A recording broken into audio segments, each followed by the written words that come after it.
Ayan. Diyan ang reklamo mo? Hindi pinapa-car wash. Ang daming pagkukulang. Ang daming acid rain. Acid rain. Acid rain marks. Anong kalmahin mo? Teka nga, nagkakagulo yata sa amin. Bakit na? Kalmahin mo lang nabasa ko, kalmahin mo. Sinong kakalmahin? Sino? Wait lang. Friends, anong masasabihin mo? Picture mo kasi Jackie naglilinis sa kotse. Wait lang. Yung kanyari hirap na hirap? Ito na nga, nagre-reklamo na nga si sir eh. may sama ng loob. Please, bang nagsastop? Ano ba naman yung klase? Tumataas yung kilay.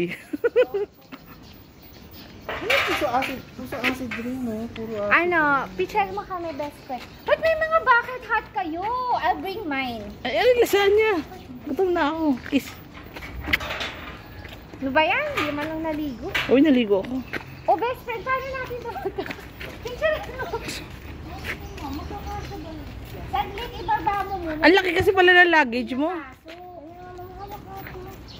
Ibaba nyo muna, ipasok nyo muna. Ito pa dyan yung salamin. Baka hindi mahirapan ka. Eh di ba ayaw nyo naman? Saan nakabili yan dyan? Mga ganyan. Yung mga kailangan nyo pala ngayon, mga car ha? Yung sa mga parking ng mall. Yung mga makukulit. Oo. Doon ka bumili. Sa Robinson. Sabi ni Debbie, wala akong time. Teka lang, ano sabi sa... Acid marks.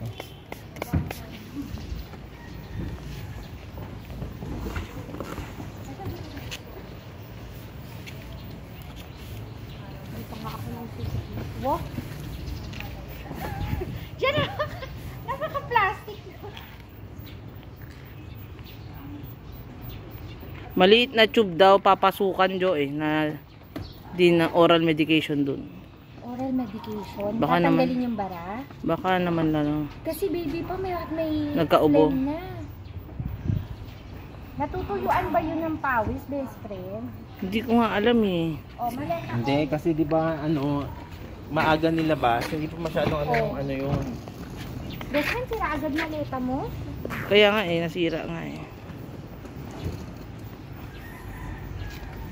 Diyos ko, overnight lang naman.